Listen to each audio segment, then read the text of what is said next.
Muy buenas tardes, estimados hermanos.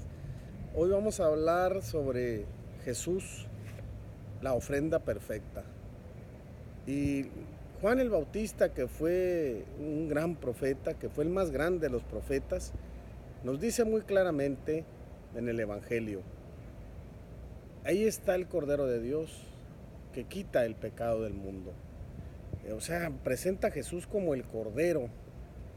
Y bueno, los exégetas, los que saben de la Sagrada Escritura, nos dicen que también la palabra cordero, pues que es del arameo y del hebreo, se entiende también como siervo. Entonces se puede comprender que esa palabra que nos dijo Juan el Bautista y de la cual definió a Jesús como el cordero que quita el pecado del mundo, también puede ser el siervo que quita el pecado del mundo.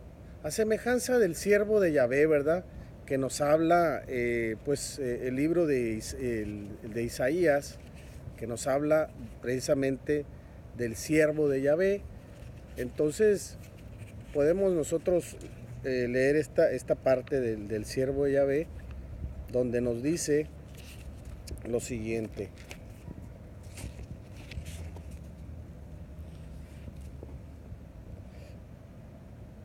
el Señor quiso que su siervo creciera como planta en tierra seca. A causa de nuestra rebeldía fue herido. Su muerte nos trajo la paz y en sus heridas encontramos la salud. El Señor cargó sobre él las maldades de todos nosotros y él se sometió. Lo llevaron como cordero al matadero y se quedó callado sin abrir la boca como una oveja cuando la trasquilan. Isaías 53, 5, 7. Esto es maravilloso, ¿verdad? Porque pues Jesús es primeramente ofrenda, es siervo. Así nos dice el padre Simbrón, ¿verdad? Ricardo Simbrón. Y a los mismos discípulos de Emaús Jesús les explica, cuando ellos estaban ya desanimados, tristes, les dice estas palabras, ¿verdad? Que el Mesías tenía que padecer todo aquello antes de ser glorificado. Lucas 24, 26. Ya después de no pocos años, ¿verdad? Después de una larga reflexión teológica, el autor anónimo de la carta a los Hebreos se da cuenta que si hay ofrenda, debe haber un oferente. Si hay una víctima, tiene que haber quien la inmole. Por lo cual, si Jesús es el Cordero de Dios cuya sangre es ofrecida para sellar una alianza nueva con Yahvé, es necesario que alguien ofrezca para salvación de todo el pueblo aquel sacrificio o reconciliación. Entonces, entendiendo bien esas palabras de Juan 10, 18, dice Jesús: mi vida nadie me la quita, sino que yo la doy por mi propia voluntad. Entonces, digo, ya cayendo en consecuencia esto, si hay ofrenda, si hay una ofrenda, tiene que haber un oferente. Entonces el autor de la carta a los Hebreos se da cuenta que Jesús es sacerdote, porque él mismo es la ofrenda y él mismo se inmola. Pero primero es ofrenda perfecta al Padre. Y de esa manera Jesús es sacerdote, siendo primero ofrenda. Entonces por eso el padre Ricardo Simbrón nos hace la pregunta a todos los sacerdotes.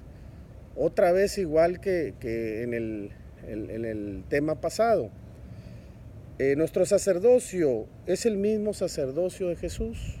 Es decir, somos primero ofrenda, somos primero sacrificio, cordero, antes que sacerdotes. No, Jesús primero fue ofrenda y después fue sacerdote, pero él hace la pregunta: ¿somos con Jesús ofrenda al Padre? ¿Estamos consagrados al Padre en el sentido en que Jesús lo estuvo?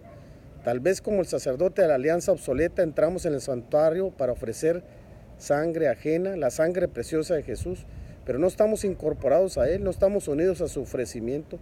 Cumplimos un oficio sacerdotal, pero no participamos realmente del sacerdocio de Jesús. Estamos ejerciendo un ministerio, pero no estamos viviendo ni siquiera nuestro bautismo. Esas son palabras del padre Ricardo Simbrón, del libro que les he mencionado, Sacerdote, del padre Ricardo Simbrón, que nos hace pensar muy claramente. Bueno, yo soy sacerdote, pero ¿Soy ofrenda agradable al Padre primero? Y si no soy ofrenda agradable al Padre, entonces no puedo llamarme realmente sacerdote. En ese sentido, Jesús fue la ofrenda perfecta al Padre. Mi bendición para ustedes, y esto pues nos hace pensar mucho a todos los sacerdotes, nos hace pensar mucho si somos sacerdotes al estilo de Jesús o sacerdotes al estilo de la antigua alianza. La bendición de Dios Todopoderoso, Padre, Hijo y Espíritu Santo esté con ustedes y permanezca para siempre.